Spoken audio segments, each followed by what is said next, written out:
di ba? Klaro pondo kasi paano na lang pag nasa mahirap ka na munisipyo, yung batas na yun, ginawa, dapat daw ang munisipyo magbayad sa inyo. Paano kung yung munisipyo mo ay walang pera?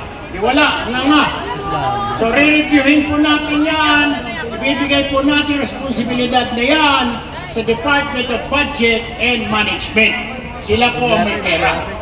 Sino naman dito mga senior citizen? Malapit na rin po na pag bumili kayo ng gamot, malapit na rin hindi nyo na kailangan dalhin ang inyong mga medical or medicine booklet dahil kinausap na ho namin ang Department of Health na ipatapon na yung medical booklet na yan dahil ang mga senior madaling makalimot.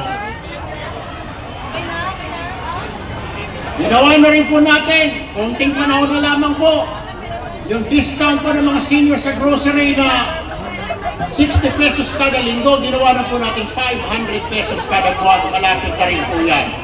At yan po gagawin natin pag tayo ay nasa Senado na. Ako po ay nag-a-apply, kami pong lahat dito ay nag-a-apply bilang bagong senador ninyo.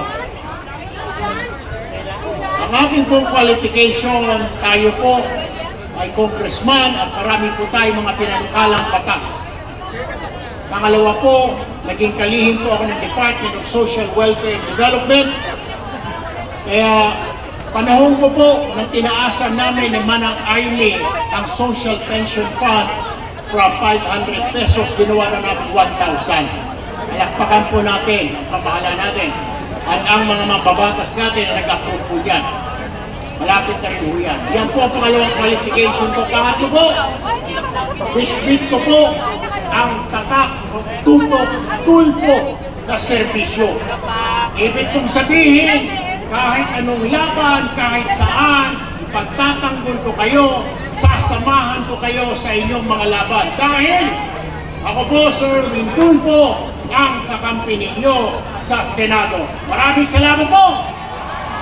Maraming salamat po, Senator Erwin Tulfo.